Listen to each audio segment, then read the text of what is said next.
सातबाराच्या बातमीपत्रात आपलं पुन्हा स्वागत। राधानगरी मतदारसंघामध्ये महायुतीचे उमेदवार प्रकाश आबिटकर यांनी सलग तिसऱ्यांदा विजय मिळवत हॅट्रिक केली आहे।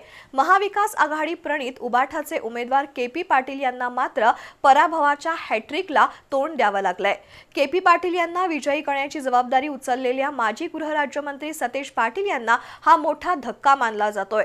खरं तर या मतदारसंघात मातब्बर नेते मंडळी केपी पाटील यांच्या सोबत होती, पण जनतेनं मात्र आबिटकर यांना साथ दिली।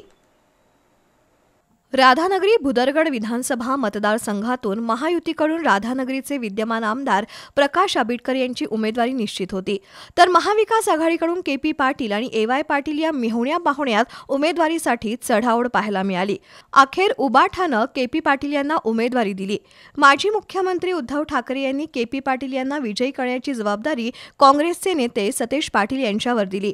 काँग्रेस आणि महाविकास आघाडीचे दिग्गज नेते केपी पाटील यांच्या प्रचारात उतरले, तर प्रकाश आबिटकर यांच्या बाजूला महायुतीचे शिलेदार होते। लाडकी बहीण योजना आणि आमदार आबिटकर यांनी केलेल्या विकास कामांमुळे जनतेनं आपलं मत त्यांच्याच पारड्यात टाकलं। या मतदारसंघात नेते केपी पाटील यांच्या बाजूला तर जनता आबिटकर यांच्या बाजूला अशी स्थिती पाहायला मिळाली। अखेर नेत्यांवर जनता वरचढ ठरली आणि 38,269 मतांची आघाडी घेत आमदार प्रकाश आबिटकर यांनी विजय संपादित केला।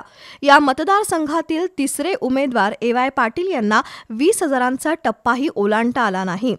या निवडणुकीचं वैशिष्ट्य म्हणजे प्रकाश आबिटकर यांनी विजयाची हॅट्रिक नोंदवली, तर दुसऱ्या बाजूला केपी पाटील यांच्या पराभवाची हॅट्रिक झाली आहे।